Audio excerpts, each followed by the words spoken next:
તો ત્યાર પછી ભગવાન ધીમે ધીમે મોટા થવા લાગ્યા. હવે પરમાત્માના તોફાન વધ્યા છે. મટકી ફોડે, માખણ ચોરે, ખાય નહીં અને બીજાને ખવડાવે. ભગવાન નો આતા ને, પૃથ્વી ઉપર નહોતા ભગવાન, ત્યાં સુધી વ્રજના ગોવાળિયા બધા આવા હતા. પણ જ્યાંથી કૃષ્ણનો સંગ થયો, માખણ અને મિશ્રી મળ્યા, પછી બધા તો પરમાત્માએ એક મંડળ બનાવ્યું છે. પરમાત્મા માખણની ચોરી કરે છે. ગોપીઓએ કૃષ્ણને ચોર કહ્યા છે, ન કહેવાના શબ્દો કહે છે, પણ એનો પ્રેમ એવો છે, એનો ભાવ એવો છે કે ગોપીઓ ગાળો આપે ને તોય પ્રભુ હસે છે. વારંવાર મટકી ફોડે છે. હવે ગોપીઓ ઘરે આવે છે, માં યશોદાને ફરિયાદ કરે છે કે માં, તારા લાલાના તોફાન બહુ વધ્યા છે. અનેક ફરિયાદો આવી. માએ વિચાર કર્યો કે બધા તો મારા લાલાની ફરિયાદ કરે છે, મારે આંગણે આટલી ગાયો છે, ઘરનો દૂધ દહીં અને માખણ છે, પણ મારો કનૈયો બીજાનો જ માખણ ખાય છે. માએ વિચાર કર્યો કે મારા આંગણે દાસ દાસીઓ કામ કરે છે ને, એટલે માખણ વલોવામાં પ્રેમ નહીં હોય, ભાવ નહીં હોય, અને પ્રેમ અને ભાવ વગર પરમાત્મા કઈ આરોગતા નથી. એટલે માએ નક્કી કર્યું કે કાલે સવારે હું માખણ આરોગીશ. માં યશોદાએ નક્કી કર્યું કે હું માખણ વલોવીશ. વહેલી સવાર છે, માં માખણ વલોવા બેઠા છે. પ્રભુ જાગી ગયા, ઉઠીને કહે છે કે માં, મને ભૂખ લાગી છે. ઘણા બાળકોને ટેવ હોય ઉઠીને કાંઈક, એટલે પ્રભુ મા પાસે માંગે છે. માએ વિચાર કર્યો, વ્રજની સુંદર સવાર છે, કે જો માખણ વલોવાની વાર છે, મારો લાલો ભૂખ્યો થયો છે.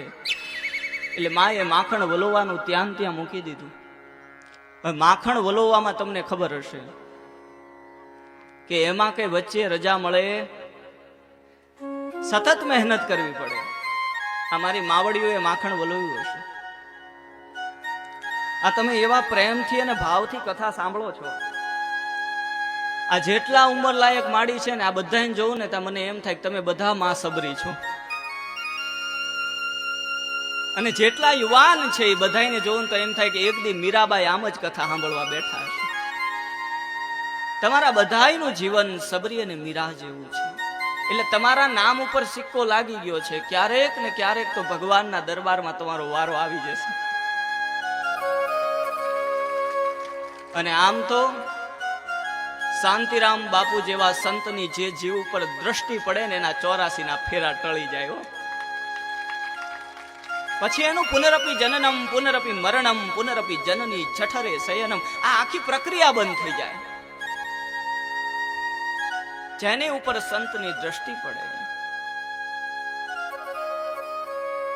શું અદભુત ગાથાઓ છે. માએ માખણ વલોવાનું બંધ કર્યું. લાલાને ખોળામાં લઈ અને માં સ્તનપાન કરાવે છે.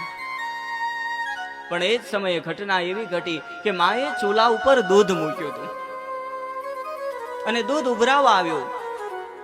એટલે માએ લાલાને નીચે મૂકી અને દૂધ ઉતારવા દોડ્યા. અને ભાઈ લાલાને ખોટું લાગ્યું. ભગવાનને ખોટું જલ્દી લાગી જાય.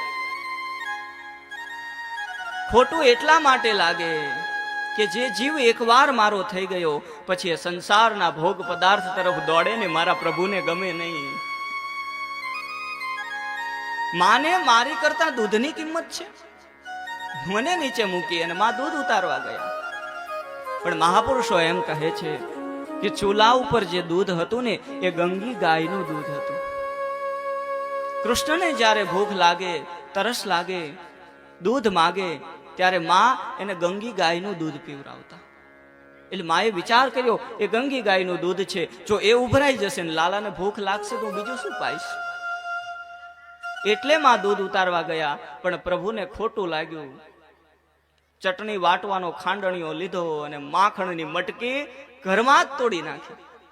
આખું ઘર માખણ મિશ્રી. અને માં યશોદાએ કીધું કે આજ સુધી આ ગોપીઓ ફરિયાદ કરતી હતી, હું સાચું નહોતું માનતી, પણ આજે પ્રભુએ ઘરમાં જોયું. આવી જ વ્રજની સવાર હતી.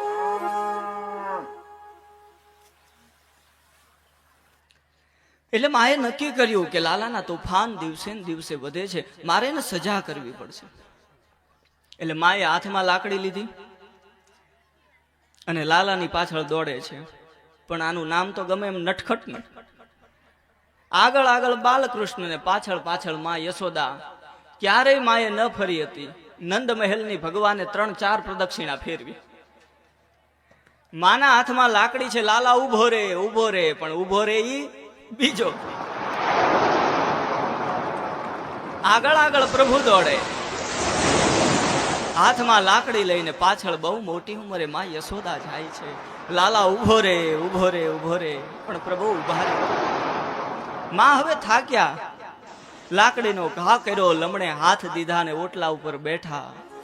આ છોકરાને કેટલો સમજાવું પણ સમજતો.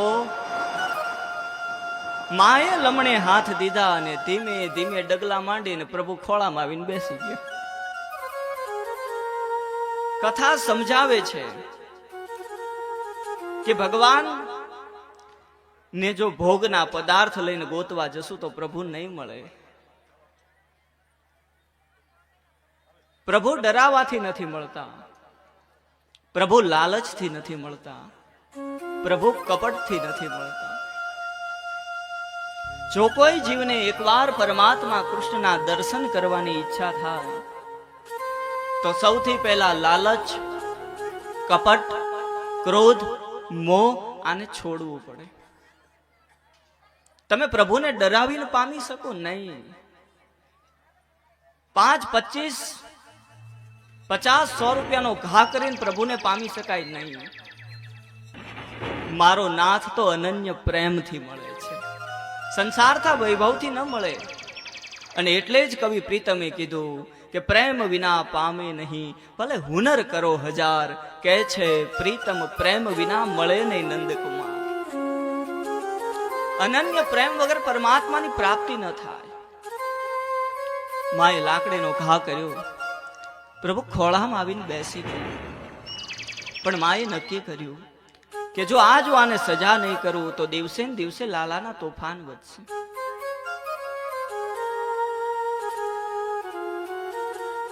પ્રભુને ખાંડણીયા સાથે બાંધે છે. માં લાલાને દોરડે બાંધવા જાય, પણ ભગવાનની યોગ માયા ગમે એટલા દોરડા જોડે 2 આંગળ ટૂંકા જ પડે. માએ અનેક પ્રયત્ન કર્યો, પ્રભુ બંધાતા નથી. અને પરમાત્માએ યોગ માયાને આદેશ કર્યો કે માયા, આ મારો અને મારી માં વચ્ચેનો સંબંધ છે, તમે આઘા રહેજો. માં અને પુત્રનો પ્રેમ છે. અને પછી પ્રભુ બંધાણા છે. પ્રભુના ઉદર ઉપર એ દોરડાની નિશાની પડી ને પ્રભુને નવું નામ મળ્યું છે. બોલ્યે દામોદર ભગવાન કી જય. દામ એટલે દોરડું અને ઉદર એટલે પેટ. પ્રભુના ઉદર ઉપર દોરડાની નિશાની પડી. મહાપુરુષોએ પ્રભુને નામ આપ્યું છે દામોદર. પ્રભુ ખાંડણીયા સાથે બંધાણા. માને એમ થયું થોડી ક્ષણ માટે બાંધું, લાલાના તોફાન ઓછા થાય. માં ઘરકામ કરવા લાગી. પણ આ નટવર ક્યાંય એક જગ્યાએ બેસે. ધીમે ધીમે ધીમે ધીમે ખાંડણીયા સાથે પ્રભુ ચાલવા માંડ્યા. નંદના આંગણામાં આવ્યા છે. યમલાર્જુનના 2 વૃક્ષો છે અને પ્રભુએ ખાંડણીયાને 2 વૃક્ષોની વચ્ચેથી કાઢ્યો. જેવા 2 વૃક્ષો આયા, ખાંડણીઓ વચ્ચે સલવાઈ ગયો. પ્રભુ અટકાઈ ગયા. પણ આ તો અનંત બ્રહ્માંડના નાયક. થોડોક જોર કર્યું એટલે યમલાર્જુનના 2 વૃક્ષો ધરાશાયી થયા અને બંનેમાંથી 2 દિવ્ય પુરુષો નીકળ્યા છે. આ કુબેરના 2 પુત્ર હતા, નલગ્રીવ અને મણિગ્રીવ. બંને પ્રભુને વરદાનથી દર્શન કર્યા છે, પ્રભુએ આશીર્વાદ આપ્યા, એ વૃક્ષ યોનિમાંથી મુક્ત થયા છે. એ કથા બતાવી અને ત્યાર પછી સુખિયા માલણની કથા આવે છે. મથુરામાંથી એક સુખિયા માલણ રોજ ફળ વેચવા માટે ગોકુળ અને વ્રજમાં આવે. ગોપીઓનો સંગ થાય, પણ બધી ગોપીઓ ભેગી થાય ત્યારે વાતો ફક્ત કૃષ્ણની કરે. સુખિયા માલણે વિચાર કર્યો કે આ કનૈયો છે કોણ? રાત દિવસ આ વ્રજની સ્ત્રીઓ એનું જ વર્ણન કરે છે, એના જ ગુણગાન ગાય છે. આજ સુધી મને આ ગોકુળમાં એના દર્શન થયા નહીં. સુખિયા માલણ પૂછે છે કે ગોપીઓ, તમે જે કૃષ્ણના ગુણગાન ગાવ છો એના દર્શન મને થતા નથી. હવે જો મારે એના દર્શન કરવા હોય તો શું કરવું પડે? ભાગવત સમજાવે છે કે સુખિયા માલણે ગોપીઓને ગુરુ બનાવી છે. ગુરુ વગર ભગવાનના દર્શન થતા નથી. ગોપીઓ આજે સુખિયા માલણની ગુરુ બની છે.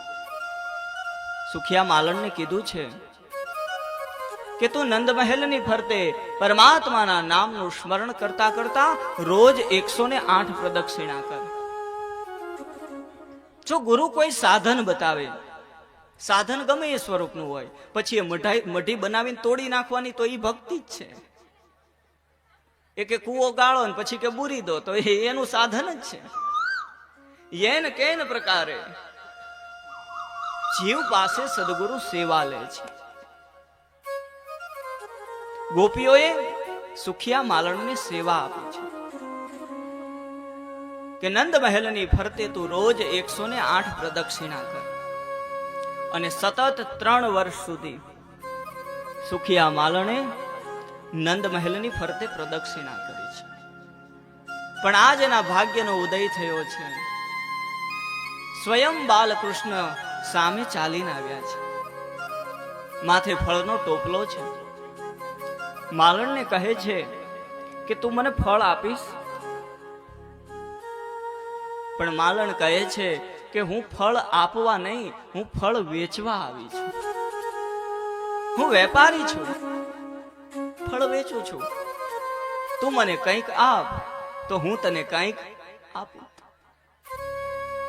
આ સંસાર પણ આવો છે. આપ્યા કરો તો તમે વહાલા સંસારમાં, બંધ કર્યા તો ઘટ્યા મોલ. જ્યાં સુધી બીજા કે એમ કર્યા કરો તો તમારી જેવું આ સંસારમાં ડાયો કોઈ નહીં. આપ્યા કરો તો તમે વહાલા સંસારમાં, આપવાનું બંધ કર્યું તો મૂલ્ય તમારું ઘટી જાય. સુખિયા માલણે કીધું હું તો વેપારી છું, તું મને કંઈક આપ તો હું તને ફળ આપું. બાલકૃષ્ણ નંદ મહેલમાં ગયા. એ નાની નાની મુઠ્ઠીમાં પ્રભુએ ચોખા ભર્યા છે. માલણની ટોપલીમાં નાખ્યા, પણ હાલતા હાલતા આવ્યા ને ત્યારે અડધા ઢોળાના ને અડધા મુઠ્ઠી માર્યા.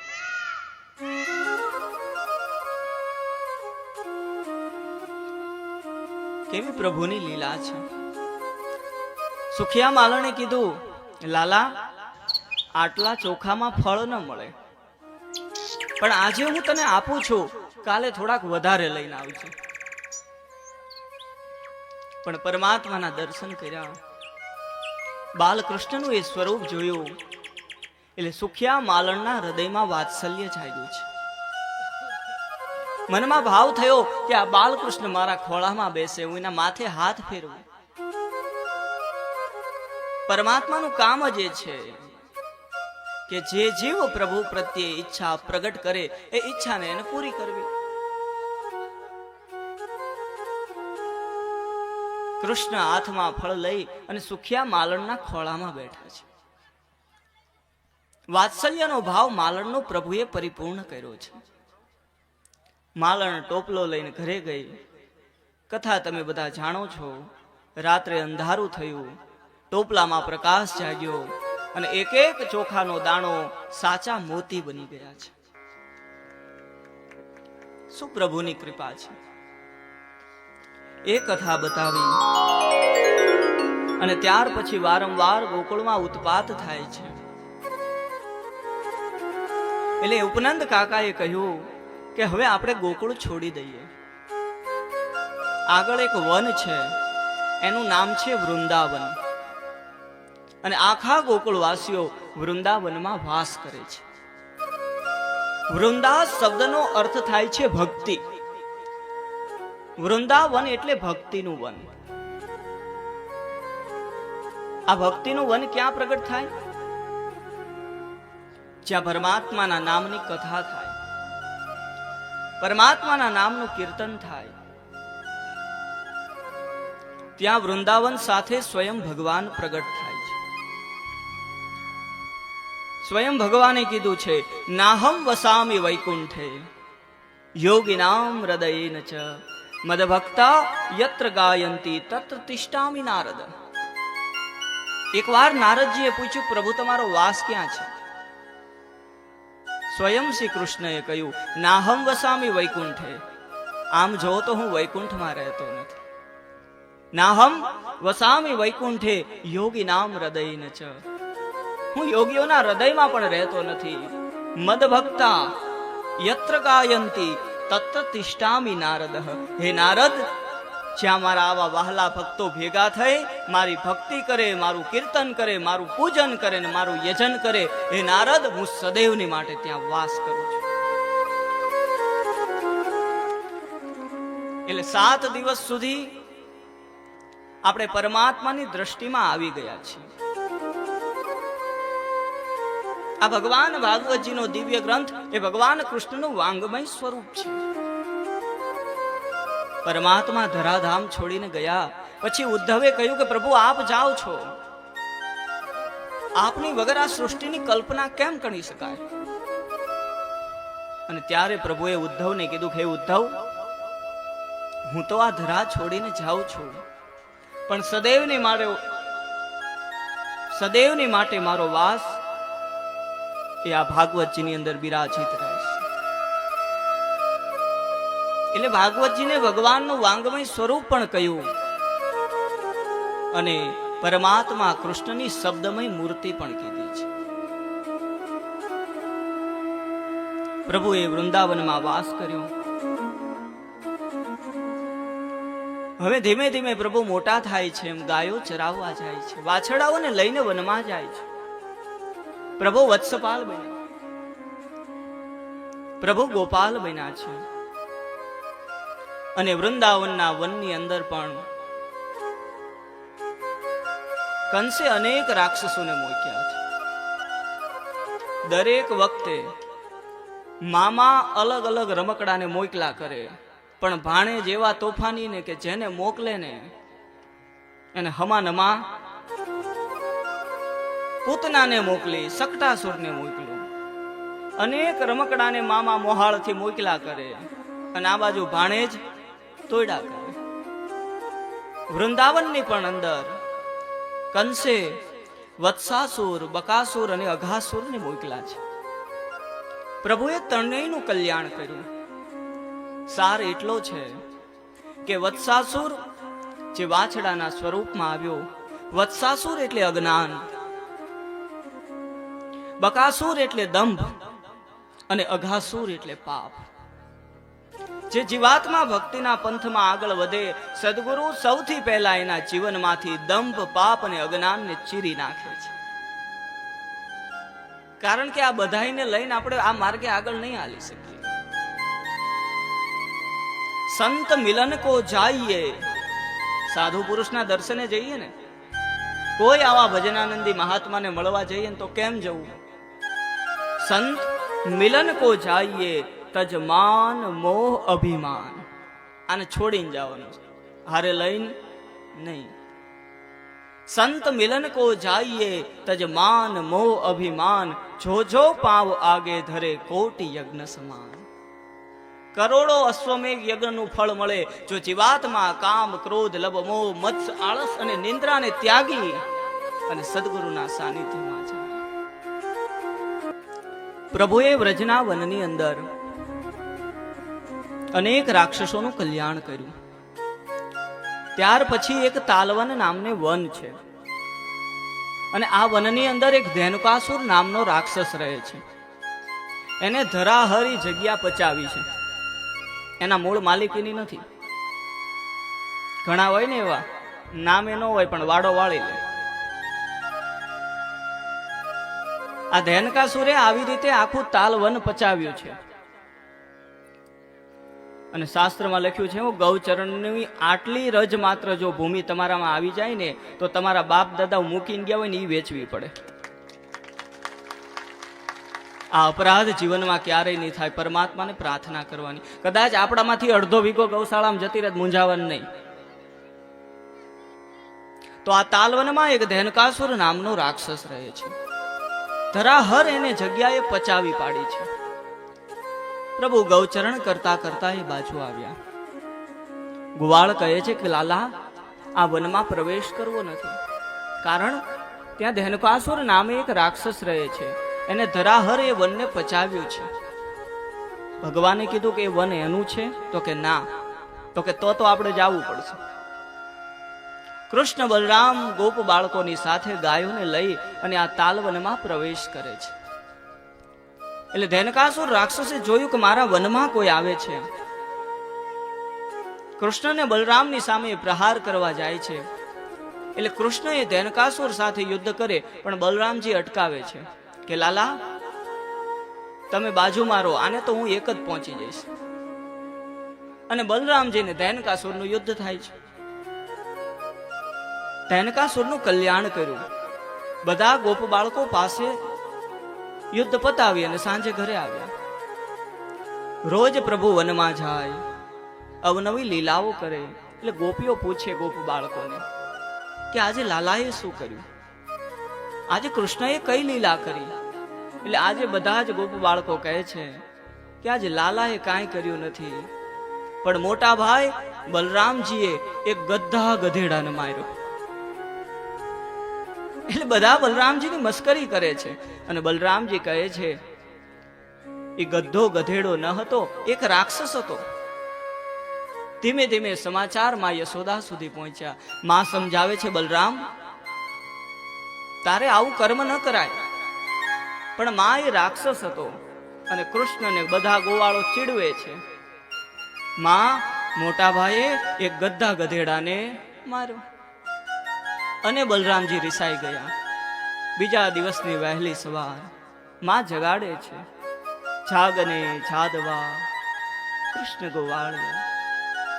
ભગવાન તો જાગી ગયા, બલરામજી જાગતા નથી. સુવાનું નાટક કરે છે. બલરામજી રિસાઈ ગયા કે આજે હું ગાયો ચરાવવા નહીં જાઉં. અને ભગવાનને એટલું જ જોતું હતું કે આજે બલરામજી ન આવે. શું કામ? આજે પ્રભુએ એક એવી લીલા કરવી છે. આજે પરમાત્માને કાલિય નાગને નાથવો છે. અને બલરામજી શેષનો અવતાર છે. જો એ હાજર હશે તો પ્રભુ આ લીલા ન કરી શકે. બલરામજી ઘરે રહ્યા. આ બાજુ નાગના ધરા પાસે બધા ગોપ બાળકો ભેગા થયા છે. એ કથા બતાવી. ગેડી દડાની રમત રમાણી. દડો ધરામાં ગયો. નિયમ પ્રમાણે પ્રભુ દડો લેવા ગયા છે. કાલિય નાગ સૂતો છે. નાગણો સાથે વાતો થાય છે. નરસિંહ મહેતાએ અદ્ભુત એક પદ ભારત વર્ષને આપ્યું, જળ કમળ છાંડી જાને વાળા. પદને વંદન કરીએ, કારણ આજે મારે તમને બધાને રાસલીલામાં લઈ જવા છે. પરમાત્માએ ગોપીઓને જે દિવ્ય પ્રેમનું દાન કર્યું એ રાસલીલામાં પ્રવેશ કરવો છે. આજે જેને પગ દુખતા હોય આજનો દી નાચી લેજો, દુખાવો મટી જશે. કારણ આ સંસારના પ્રસંગોમાં તો બહુ નાચ્યા હશો, ક્યારેક આવા સદગુરુના દરબારમાં કૃષ્ણ માટે નાચી લેજો. શરીરના રોગ નહીં, ભવરોગ મટી જશે જો પરમાત્માની સામે સાચા હૃદયથી નૃત્ય થયું ને. કાલિય નાગની કથાને વંદન કરીએ. ત્યાર પછી પ્રભુએ પ્રલંબાસુરનો નાશ કર્યો, દાભા નળનું પાન કર્યું. સરસ મજાનું વેણું ગીત આવ્યું છે. એ કથા બતાવી.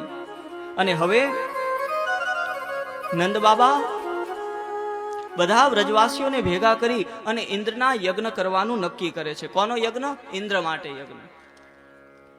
લાલાએ પૂછ્યું કે બાબા, આ ઇન્દ્ર માટે યજ્ઞ શા માટે? બેટા, આ ઇન્દ્ર આપણને સમયસર વરસાદ આપે છે, એનાથી કૂણું ઘાસ થાય, આપણી ગાયો ચરે અને બધાયનું જીવન ચાલે છે. પણ કૃષ્ણ કહે છે કે બાબા, બધાયનું જીવન એ ઇન્દ્રથી નહીં, ગોવર્ધનથી ચાલે છે. આ ગોવર્ધન પર્વત ઉપર વ્રજની ગાયો ચરે છે. ગોવર્ધન એ વ્રજવાસીઓનું ભરણ પોષણ કરે છે. એટલે આપણે બધા ગોવર્ધનનું પૂજન કરીશું.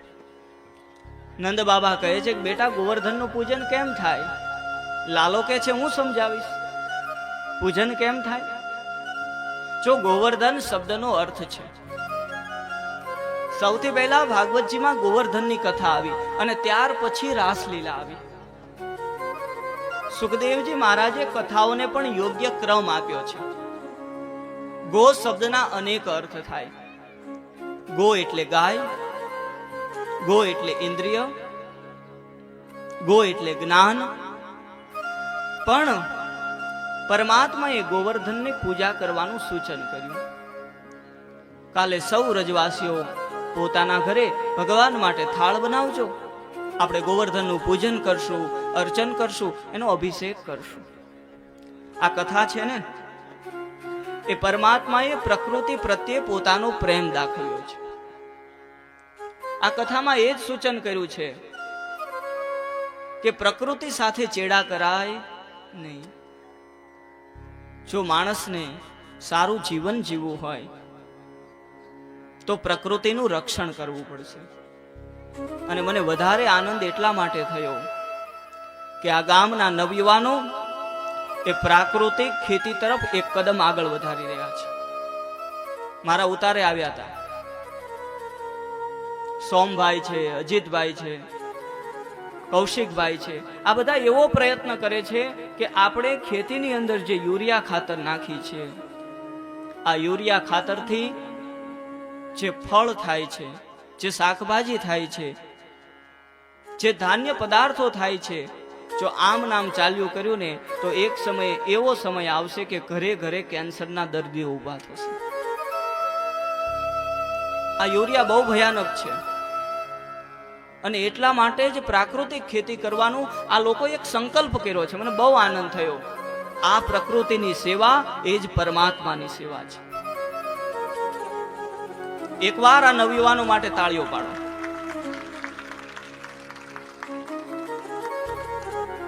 અને મને એમ કીધું છે કે બાપુ, વ્યાસપીઠ ઉપરથી એટલી પ્રાર્થના કરજો કે દરેક લોકો, તમે બધા ખેતીવાડી વાળા છો, કઈ નહીં તો અડધા વીઘાથી શરૂ કરજો. અડધા વીઘામાં પ્રાકૃતિક ખેતી કરવી. થોડુંક શાકભાજી વાવવું, એમાં કોઈ ખાતરનો ઉપયોગ ન કરવો, છાણિયા ખાતર સિવાય. પ્રાકૃતિક ખેતી કરશો, એમાં જે શાકભાજી થશે એ તમારા ઘર માટે ચાલે એટલો પ્રયાસ કરવો. જો શરીર સારું રહેશે તો સદગુરુની સેવા જાજી થશે, તો ભજન જાજુ થશે. તો આવો આ નવયુવાનોનો પ્રયાસ છે.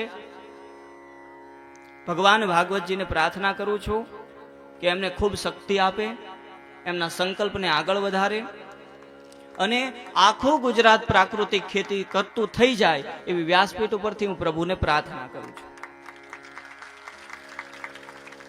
બહુ જરૂરી છે. આગલો સમય બહુ ખરાબ છે. આ બાજુ પરમાત્માએ પણ પ્રકૃતિને વંદન અને પ્રકૃતિનું પૂજન કરવાનું સૂચન કર્યું છે. ગોવર્ધનનું પૂજન થયું, જળ અને દૂધથી અભિષેક થયો છે.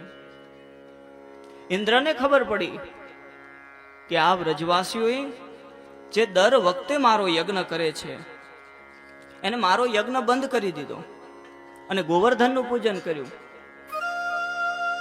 ઇન્દ્રને પોતાનું અપમાન થયું હોય એવું લાગ્યું.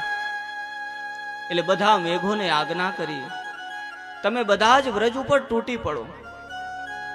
પ્રલય કાળમાં જે મેઘ છૂટે એવા મેઘ છૂટા છે. ધોધમાર વ્રજમાં વરસાદ થયો છે. બધા પૂછે છે કે લાલા, તે કીધું એમ અમે કર્યું, ગોવર્ધનનું પૂજન કર્યું, આ ઇન્દ્રને અપમાન લાગ્યું છે, હવે તું જ કંઈક રસ્તો કર. અને ભગવાન કહે છે કે મને ગોવર્ધન ભગવાને કહ્યું છે કે હું મારા ટચલી આંગળીથી ગોવર્ધનને ધારણ કરીશ અને ગોવર્ધન ભગવાન આપણા બધાનું રક્ષણ કરશે. પરમાત્માએ પોતાની ટચલી આંગળી ઉપર ગોવર્ધનને ધારણ કર્યા અને પ્રભુને નવો નામ મળ્યું છે.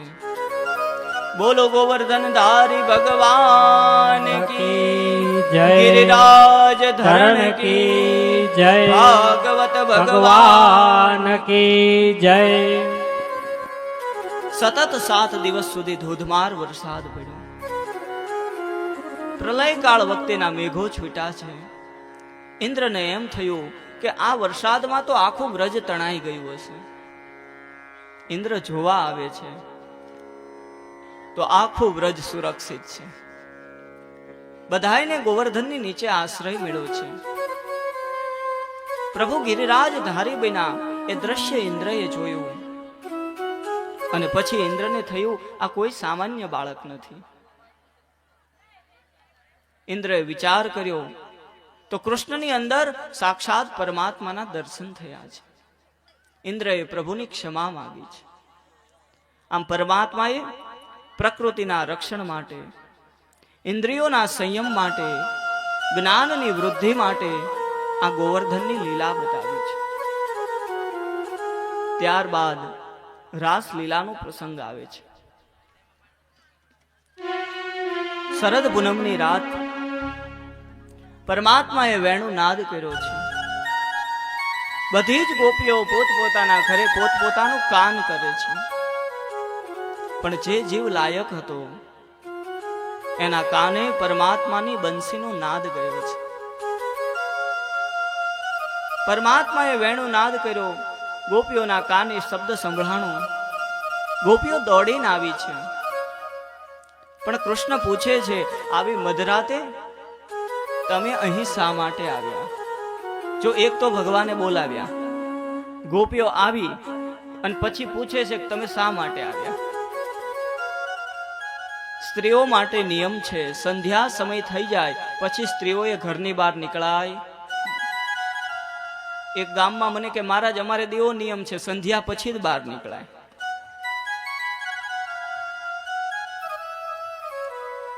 ભગવાને બંસી નાદ કર્યો છે. શરદ પૂનમની એ રાત છે. બધી ગોપીઓ ભેગી થઈ છે. પરમાત્મા કહે છે કે સૌ ગોપી સૌના ઘરે જાઓ. આ અંધારી રાતે આ વનની અંદર તમારે એકલા ન અવાય. અને ગોપીઓ કહે છે પ્રભુ અમે એમ નામ નથી આવ્યા, આપે બોલાવ્યા એટલે અમે આવ્યા છીએ.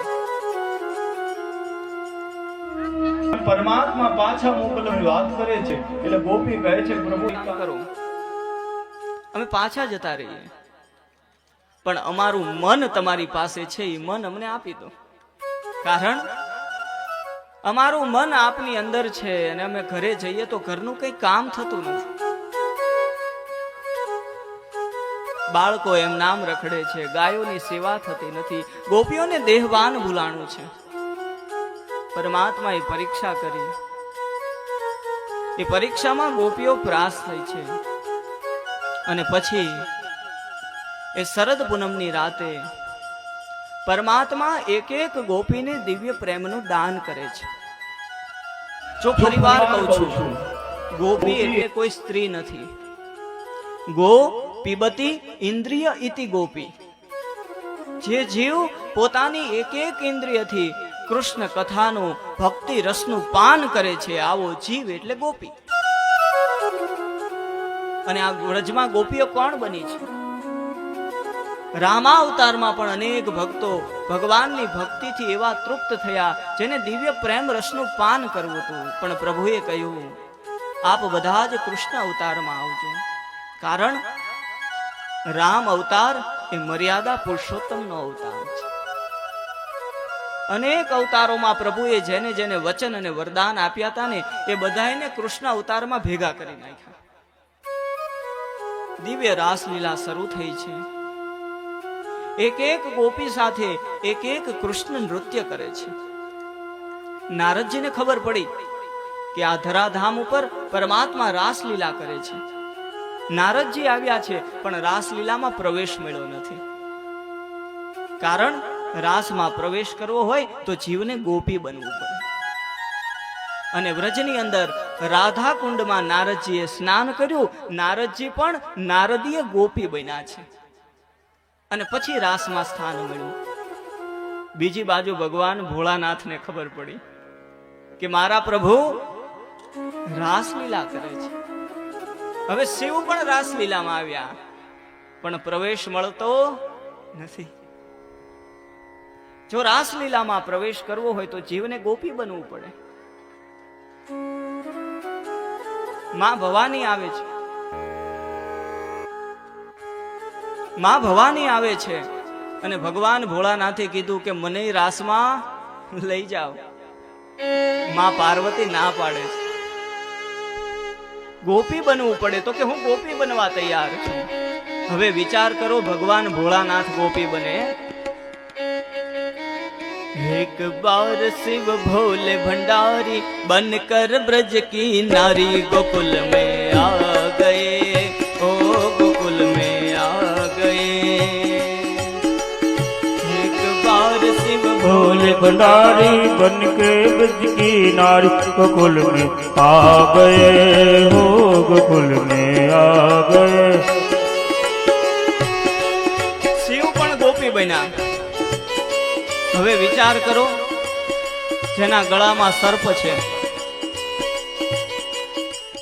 જેના ગળામાં સર્પ છે, માથે જટા છે, એ ભગવાન ભોળાનાથે સાડી પહેરી ભવાનીને કહે છે, એસા સજા દે મુજકો, મને એવો બનાવી દો કે વ્રજમાં કોઈને ખબર ન પડે. ગોપી બનીને શિવ પણ આવ્યા છે. રાસલીલા શરૂ થઈ. એક એક ગોપી સાથે એક એક કૃષ્ણ નૃત્ય કરે છે.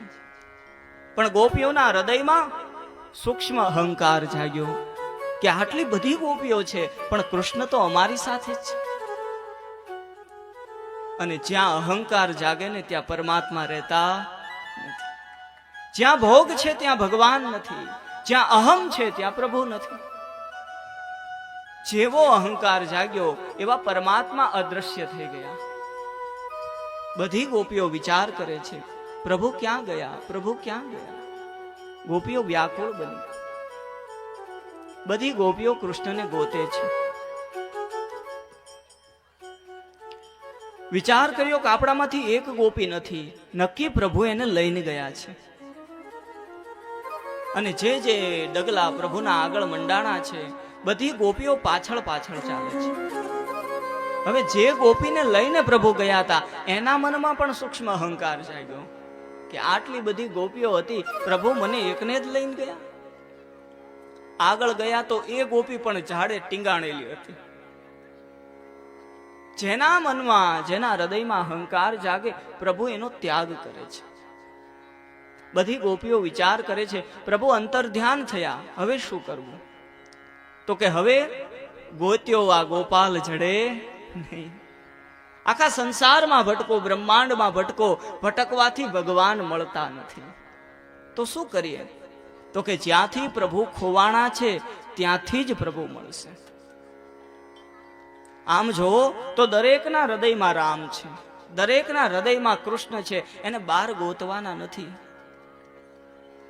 જ્યાં ખોવાણા છે ત્યાં અંદર પ્રવેશ કરવાનો છે.